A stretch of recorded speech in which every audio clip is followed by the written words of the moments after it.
બાળ વિવાહ મુક્ત ભારત અભિયાન અંગે પંચમહાલ સહિત 3 જિલ્લાને આવરી લેતો ઝોનલ વર્કશોપ યોજાયો।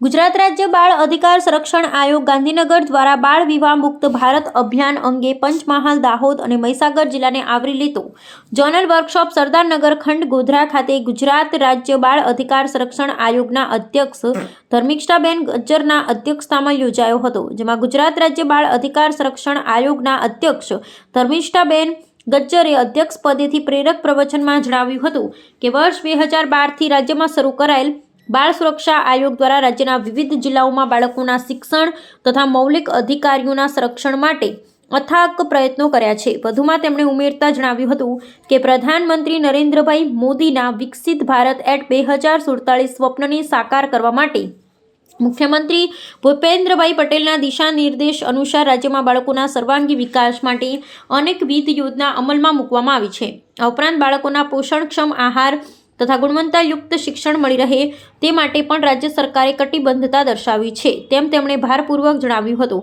વધુમાં બાળ વિવાહ મુક્ત ભારત અભિયાનના 1 વર્ષ પૂર્ણ થવાના અવસરે આયોગ દ્વારા બાળ સુરક્ષા અંગેના કાયદાઓ થકી તેમનું હકોનું રક્ષણ થાય તથા તેમનું ઘડતર થાય તે માટેના પ્રયાસો પણ લોકો સમક્ષ રજૂ કર્યા હતા।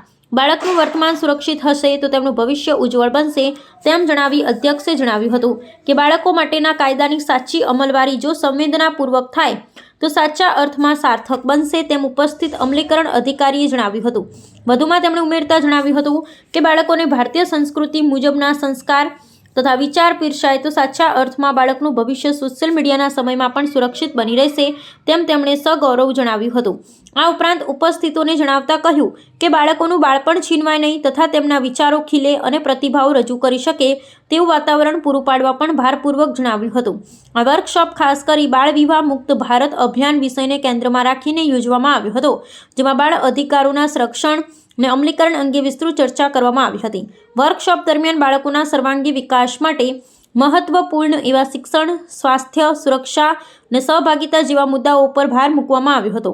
બાળ વિવાહ જેવી કુપ્રથાઓ બાળકોના ભવિષ્ય પર કેવી રીતે નકારાત્મક અસર કરે છે અને તેને રોકવા માટે સમાજ, તંત્ર અને માતા પિતાની શું ભૂમિકા હોવી જોઈએ તે બાબતે વિગતવાર માર્ગદર્શન આપવામાં આવ્યું હતું। આ પ્રસંગે સાંસદ રાજપાલસિંહ જાદવ, ધારાસભ્ય સી.કે. રાહુલજી, નિમિષાબેન સુથાર, ગોધરા નગરપાલિકા પ્રમુખ જયેશભાઈ ચૌહાણ, બાળ સંરક્ષણ અધિકારી આયોગના સભ્ય અમૃતાબેન અખિયા, વર્ષાબેન પટેલ, કમલેશભાઈ રાઠોડ, આયોગના નિવૃત્ત સચિવ ડી.ડી. કાપડિયા તથા પંચમહાલ, દાહોદ અને મહીસાગર જિલ્લા શિક્ષણ વિભાગ, આરોગ્ય વિભાગ અને પોલીસ વિભાગના અધિકારીઓ તથા કર્મચારીઓ મોટી સંખ્યામાં ઉપસ્થિત રહ્યા હતા। વાત્સલ્યમ સમાચાર, સાજિદ વાઘેલા, પંચમહાલ।